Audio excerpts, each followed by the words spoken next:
I've seen quite a few people say that the combat in this game is shallow, and I have to imagine that's a huge self-report that they didn't get past chapter 2. Huh? Not gonna do it. Yes. I see you now.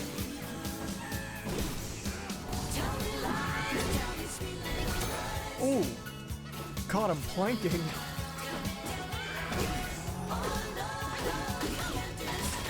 There we are, that's so much damage. Going up.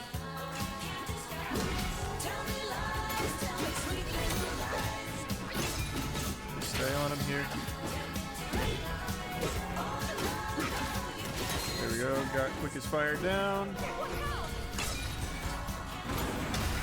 Nice, that's big. As y'all know, the hype surrounding this game has been unbelievable. It has a massive number of people playing on Steam and has been all around received very positively.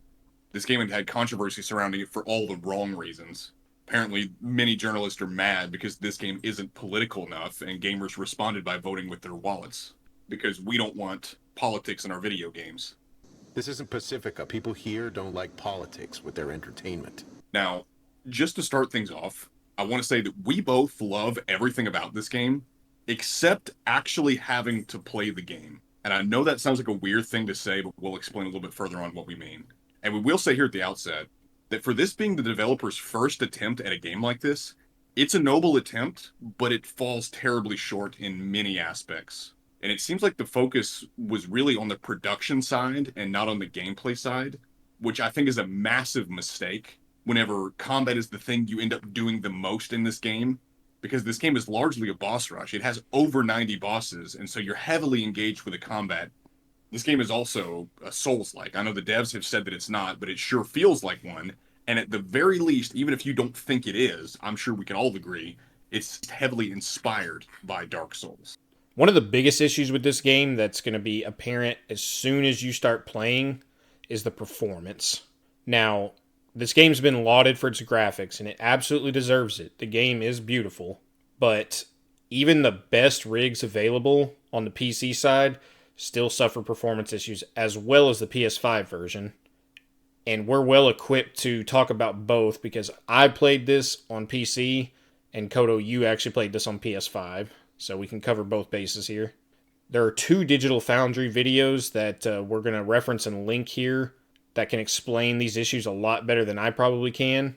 But the meat and potatoes of it is that on PC, even when you have a machine that's well above the recommended system requirements for this game, which mine is well above, you're still going to get these weird frame time spikes during traversal that will make for a choppy gameplay experience. And then when it comes to the PlayStation 5 version, you're kind of put in a catch-22 because it has 3 modes: quality, performance mode, and then a balance mode.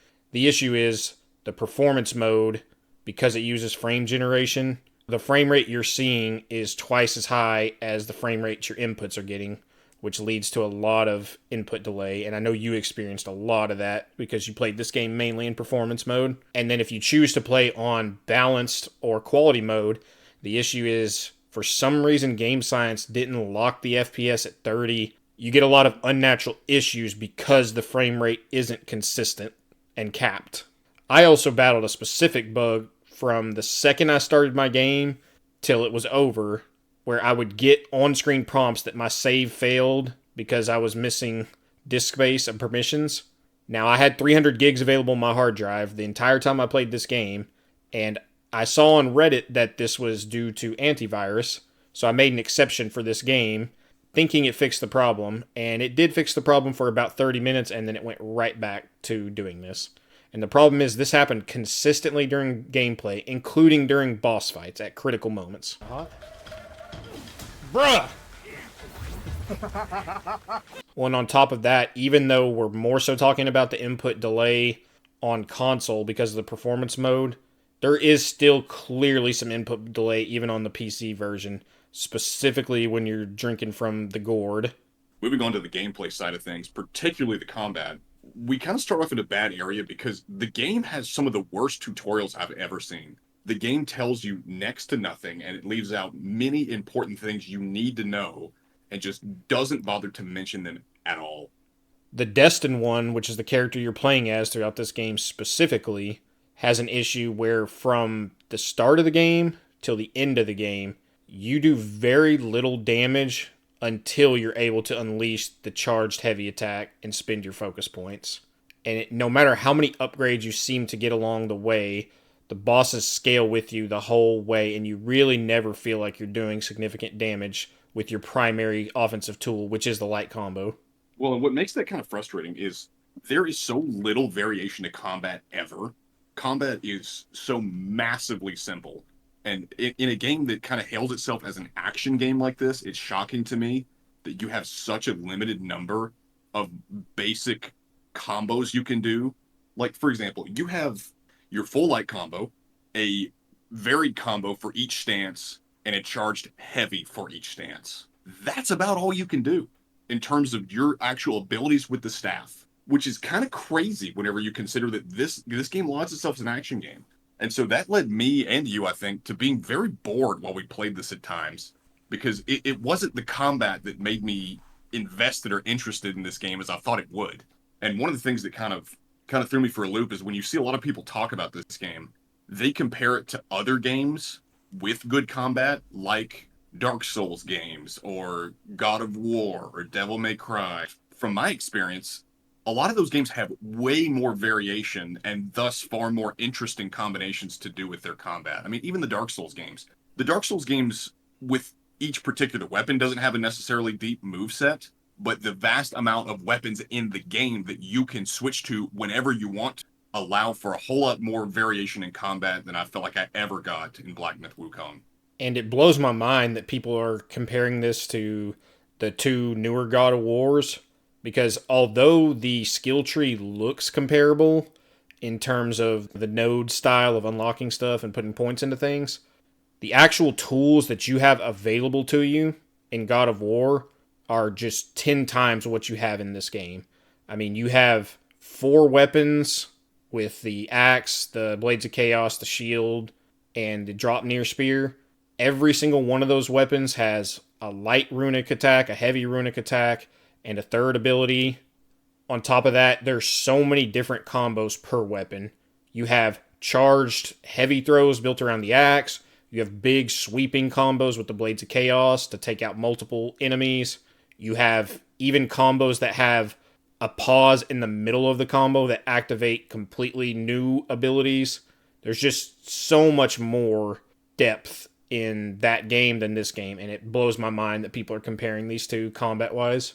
Another thing that makes me not like the combat is it feels so heavy and clunky and unresponsive. And I suspect a lot of that comes from the performance side of things. But for as fast as you would imagine Wukong to be, he doesn't feel all that fast when you're playing him in this game. And when we're talking about his light combo specifically, it looks a lot faster on screen than it actually feels gameplay-wise. Especially that latter half there. Well, there's nothing about hits 4 and 5 of the light combo that seem like light attacks.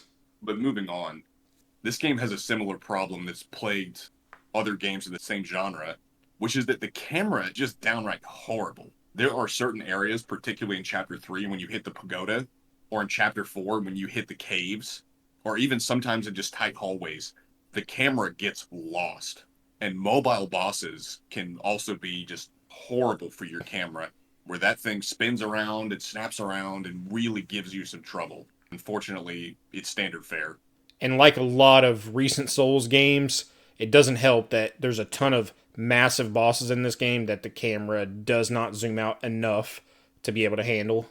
One of my bigger criticisms about the combat is many actions feel far more sluggish than they need to be. Now, to get more specific, think about the spirits that you can use in this game. There are a vast number of spirits that you can obtain throughout playing the game that you can use by pressing in LT and RT. And some of them feel powerful and some of them are nice and have some utility. But my problem with them is they're so slow. And when you compare that to a game like Neo 2 and Neo 2's Soul Core usage, like these are just night and day. Neo's is so much better, so much faster, so much more fluid. It just feels much, much better. And another thing that kind of leads to you feeling stuck in the mud and sluggish are the very limited number of defensive and mobility options that are presented to you. Your main means of avoiding damage in this game is rolling. Now you have other means, but many of them are behind cooldowns. Now you can roll mainly to avoid attacks. You can jump some attacks, but not a ton. And then you can use two spells in particular. You can use Cloud Step to get away from boss attacks, and you can use Rock Solid to deflect them like a parry. And you even have a very combo that serves as a parry. But they're often locked behind focus points or spell cooldowns, leaving you with very few defensive options.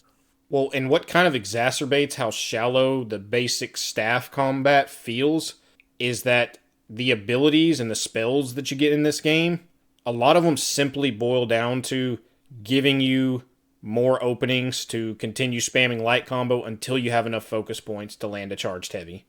Within the choices you have of your abilities, there's several where you have more than one choice, but there's almost always a right choice. I mean, when you look at Immobilize versus Ring of Fire, I genuinely can't find a reason to ever use Ring of Fire, save the very few bosses that ignore Immobilize.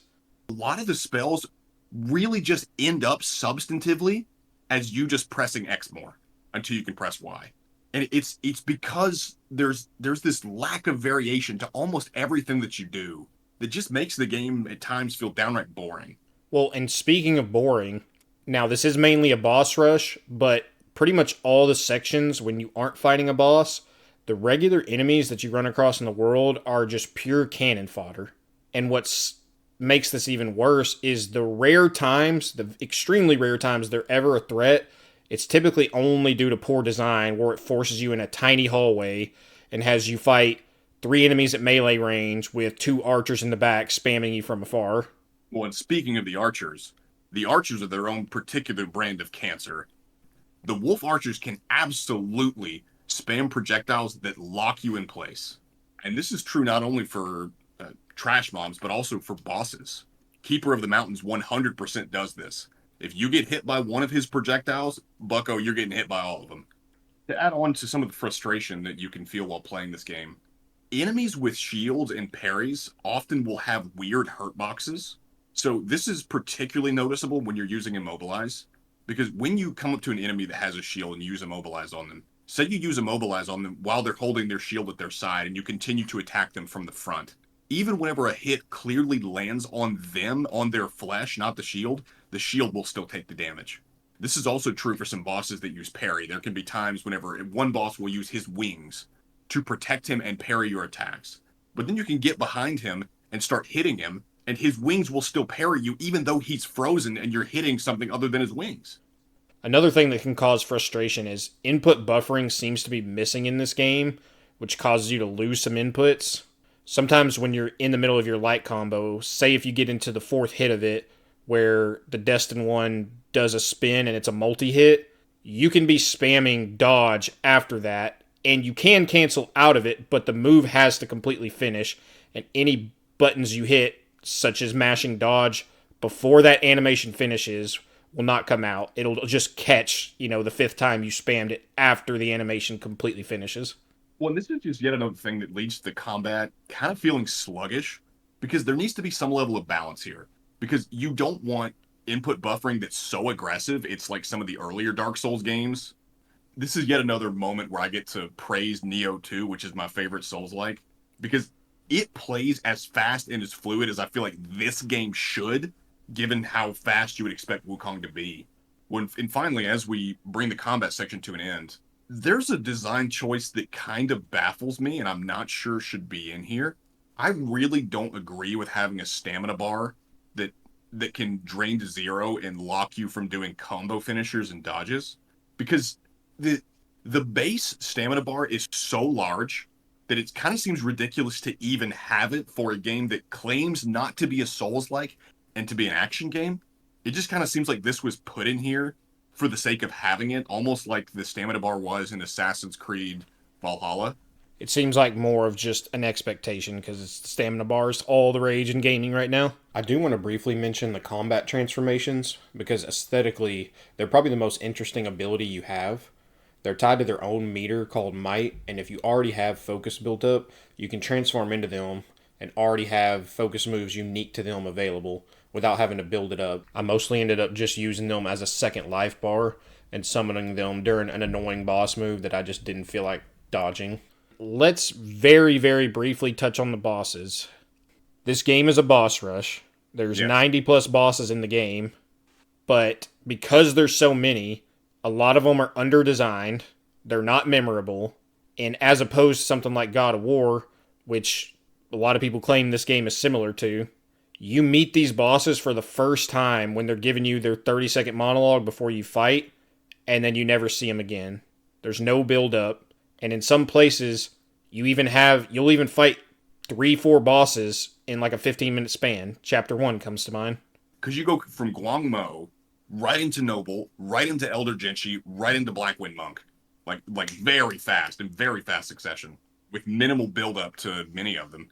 Well, and it also feels like certain bosses in this game can input read. Now, obviously, we don't have mods yet to really be able to test this, like people have done in, say, Elden Ring. But I have it on stream even, of myself fighting a later game boss, where every single time I used my pluck ability, he would use his specific move where he teleports off screen and is completely immune to damage and just spams projectiles at you for the entire duration of my spell, putting it back on cooldown. One of the issues we also noticed that can be a little frustrating when you're approaching the bosses in this game is that some of them completely ignore some tools that you have. You have several bosses that completely ignore Immobilize and break out of it almost instantly, and it's not clear why.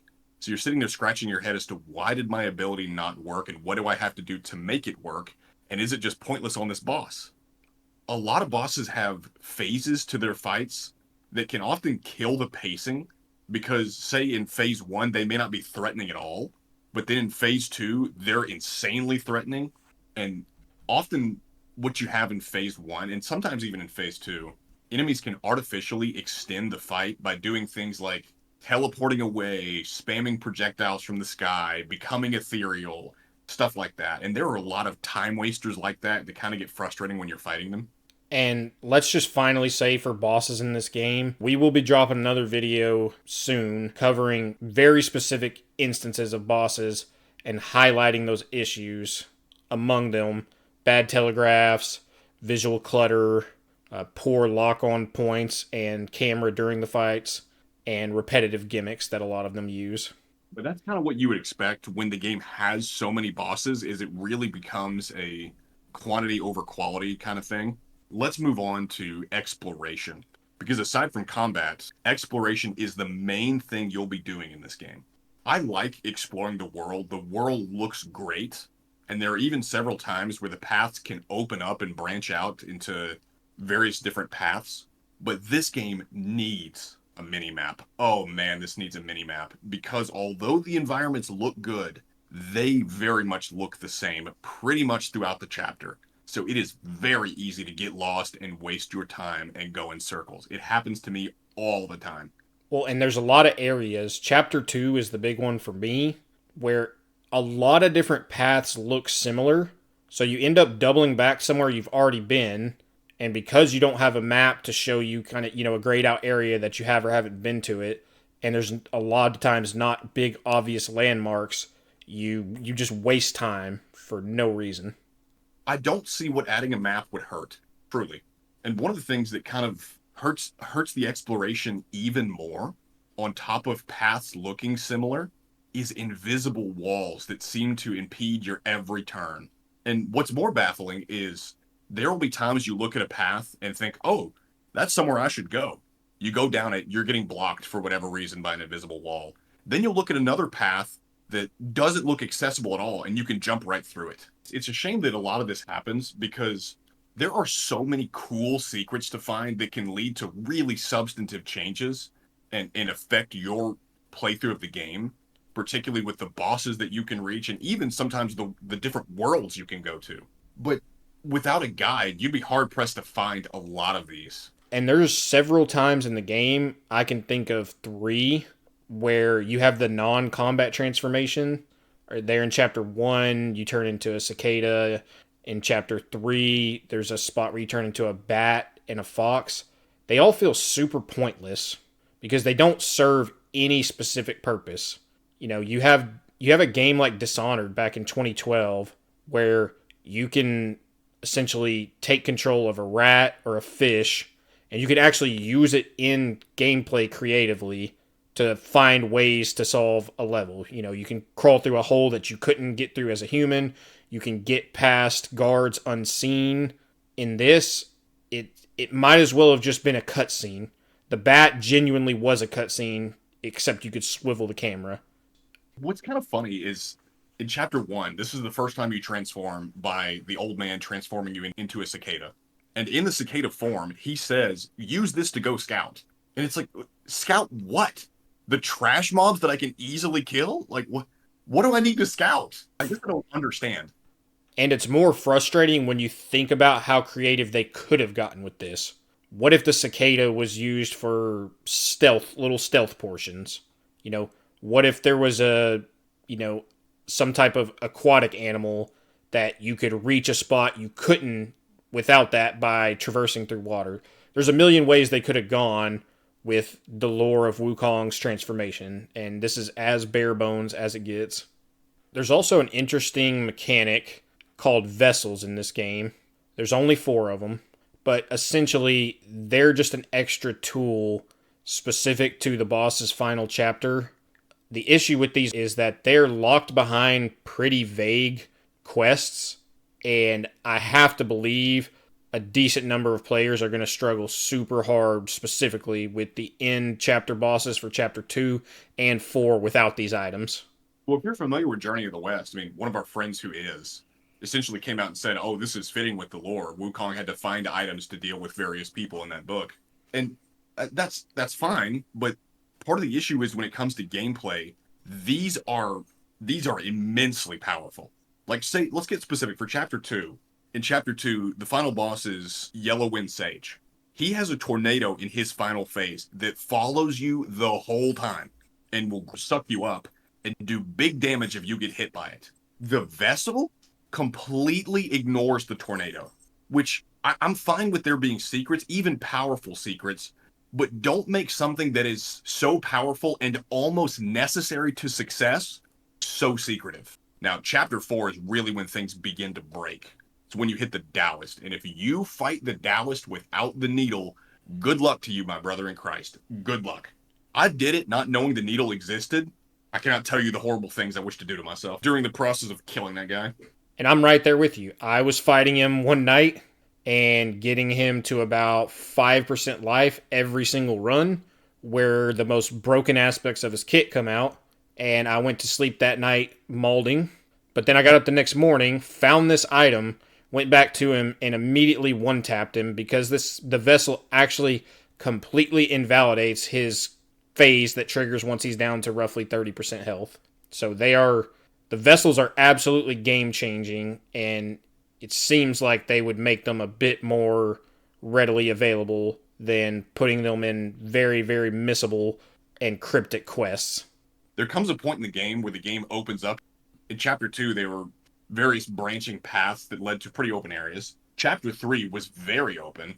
Chapter 6 is a massive section of the game, but it's also essentially pointless aside from the bosses that you find in it. There is nothing else to find besides these bosses.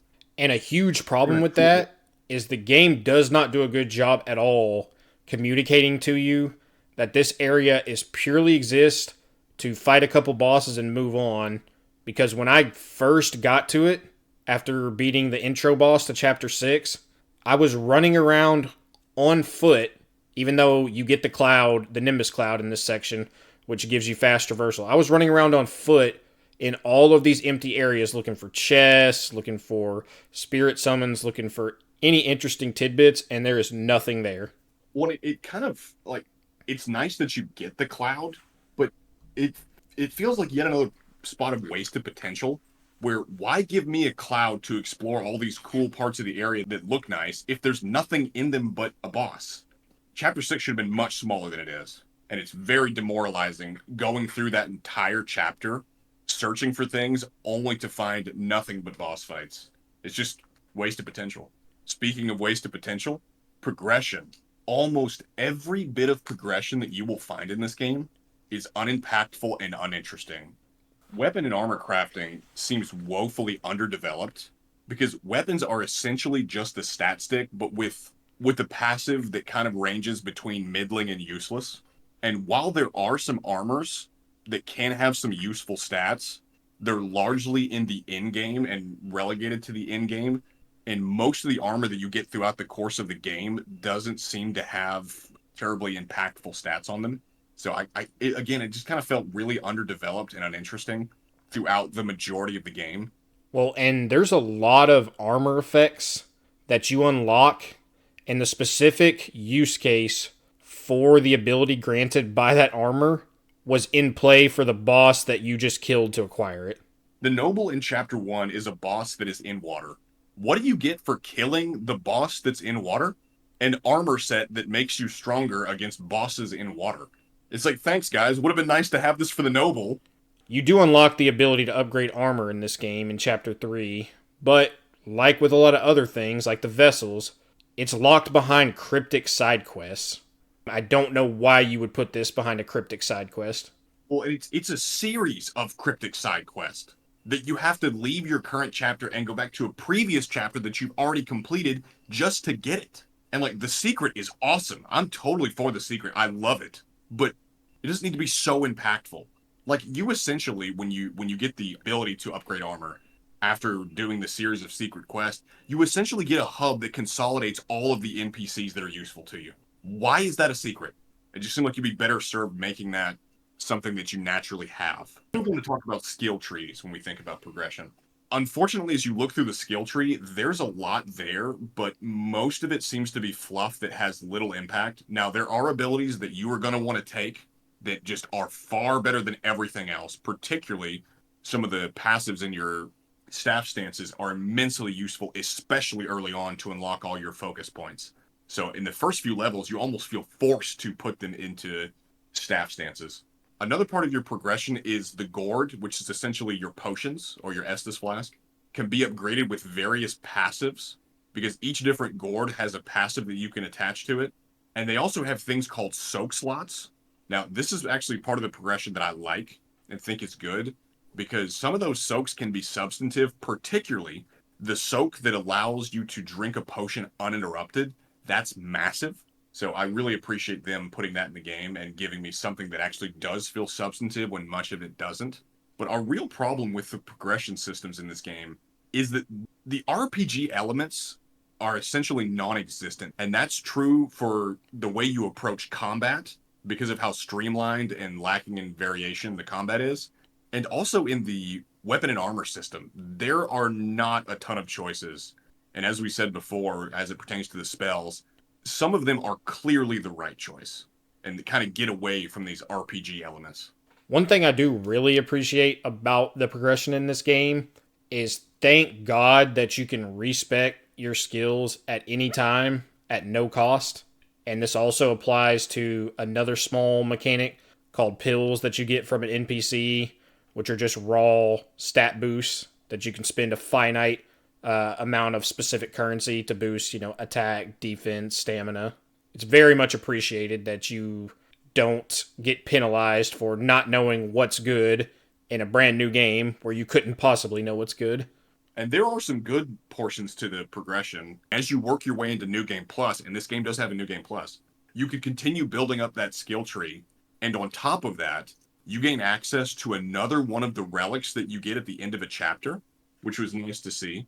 So there is reason to hop into New Game Plus, but I will say on the subject of New Game Plus, this game is already pretty easy to begin with, bar a few exceptional bosses. But man, you can raffle stomp everything in New Game Plus. And it's not even that you do that much damage in New Game Plus. So even when you're in New Game Plus, it doesn't feel like you do a ton of damage. It's just that you have so many gourd upgrades by that time that you can essentially out-sustain the bosses. Let's talk about the most impressive aspect of this game, which is going to be the graphics, but more specifically the art direction. And it is very impressive across the board. The boss designs across the board are pretty varied, and they match the tone of what this game is going for from what you see of the brief cutscenes with some of these bosses. And the same is true for the environments. They look great, even if they are repetitive. Now, one of the things I was a really big fan of is the animations that play after you finish a chapter and beat the final boss of the chapter are incredible. As amazing as they look, if you come into this, probably like a lot of people in the West, with no prior knowledge of the Journey to the West book, you are completely lost when it comes to this game's story and some of these animations, because basically all of this game's story is following the events of Journey to the West. It's post that journey. Well, and that's kind of unfortunate because the animations look so good and I want to understand them and I want to be invested in the story, but they don't do much work at all to help you understand them. Let it also be said, there are a few graphical hiccups from time to time, but 99% of the time, the game looks amazing. And most of those hiccups, at the very least, are small. You get some texture pop in, or some things in the distance not quite rendering, or some just inconsistent textures. But for the most part, graphics look great. And all in all, this is the best part of the game, is just looking at it and just walking through the world and seeing the enemy and the boss varieties and experiencing the environment. But to move on now to sound design, like with art direction and graphics, the sound design is incredible. And one of the things that impresses me is, on this channel, we have covered Souls-like games before. We're not a Souls channel, but we got into things like telegraphing. And while there are many bosses that don't always telegraph well in this game, there is one thing I've seen that I'm a big fan of, which is telegraphing through audio instead of only visual. Now, you'll have this happen in two fights in particular. The Black Wind Monk, whenever he goes into that wispy phase and charges at you, visually, it's very hard to understand what's happening. But if you pay attention, you'll notice there's an audio cue to let you know when you're supposed to dodge. Now, the same thing applies to the Stone Vanguard's ground spike, that as he lifts up and does the smash down, before the spikes come out of the ground, you will hear an audio cue to let you know there's about to be an extra attack to this. Be ready to dodge. One of the most impressive things, too, in this game is the OST. It's going to be the background in a lot of cutscenes, and it always seems to set the appropriate emotional tone of what's going on. This is kind of memey, but I feel like this game's kind of got a bad rap for having a bad English dub, because at the beginning of the game, it puts its worst foot forward. Wukong's voice actor is not great, and that kind of makes you think, okay, I should be listening to sub, not dub. The problem is, the subtitles are often very hard to see because they don't have a background to them. And in areas like the snow area or even the desert, sometimes it can be very difficult to tell what's being said through the subtitles. But one of the things I was surprised to see is that as you stay on the English voices, you'll notice that as you get further into the game, Wukong was like the only one that had a bad voice actor. The rest of them sounded pretty good. Bringing it back to combat in terms of sound design, one of the satisfying things about combat and that combat can bring is when you land a charged heavy attack, they sound nice and meaty. I have a thick, meaty. Charged heavy. And I love the satisfying sound on top of the visual representation of hitting a perfect dodge. It's a nice little swoosh, and it leaves behind a kind of a revenant of the Destined One. Now let's shift focus and talk about the UI. The UI is presentable, it's stylish, it looks great, the menus work well, but unfortunately, and I suspect a lot of this is lost in translation, the UI doesn't provide a lot of the relevant information that you need to make informed decisions. There will be times in the game for an upgrade, whether it's a passive or a potion, it uses these nebulous terms that it doesn't define. Like, for example, it may say a slight boost, a moderate boost, a considerable boost, a massive boost to defense, attack, whatever the stat may be. And I'm sitting back here thinking, like, what does slight mean? What does moderate mean? Like, give me some context for these things to help me understand the boost I'm going to get so that I can make an informed decision. Potions do the same thing. Potions have cryptic terms attached to them as well by simply saying, oh, this lasts for a short time or it lasts for a long duration. What does that mean? Give me specifics. 15 seconds, 30 seconds, 45, a minute? I don't know. This also happens in the skill tree as well. Under Foundation, all the passives there, they tell you that it boosts attack, defense, etc., but it doesn't tell you how much. So you have to upgrade it and then go back and look how much the stat increased instead of it just telling you +5 attack, +5 defense. Well, there's also some nice quality of life features in regards to the UI. Like you'll encounter enemies that look just like other enemies of the same variation that you fought before, but they'll have a red target lock cursor and a glowing blue flame icon, which indicates that if you kill them, you're going to unlock a spirit summon of that enemy, as well as those jars that litter a lot of areas that us OCD people have to smash incessantly. You'll get some that glow when they have a special item in it, like one that's used to upgrade gourd drink. Another thing I appreciate is that on the travel screen, NPC vendor locations are highlighted. I think the conclusion we've come to after having both beaten this game and even started New Game Plus runs is that it is a decent game and there's certainly some stuff to enjoy, but this game is by no means the masterpiece that people seem to be hailing it as. And I have to believe some of that comes from wanting to take a stand, given all the controversy surrounding this game and the types of people and the types of agendas they support that want you to not play this game. Well, and we're both firmly for voting with your wallet. I mean, that's one of the things that made me want to get this game is all the right people hated it.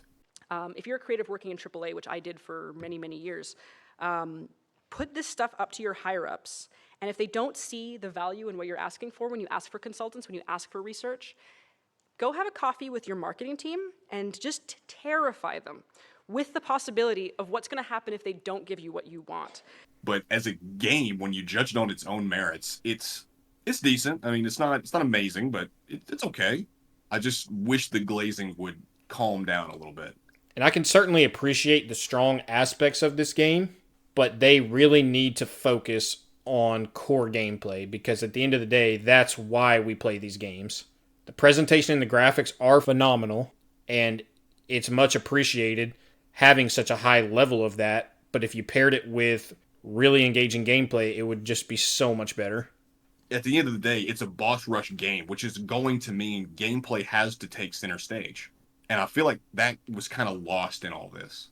Now, having said that, I think there is a ton of untapped potential that this game gets close to finding in multiple aspects. And so I think where both of us are going to leave this off is by saying that we're excited to see where they take this next. And hopefully, they're encouraged by all the success to make an even better sequel. And we mentioned it earlier, but stay tuned. We will be dropping a video getting very specific on the problems with this game's bosses very soon.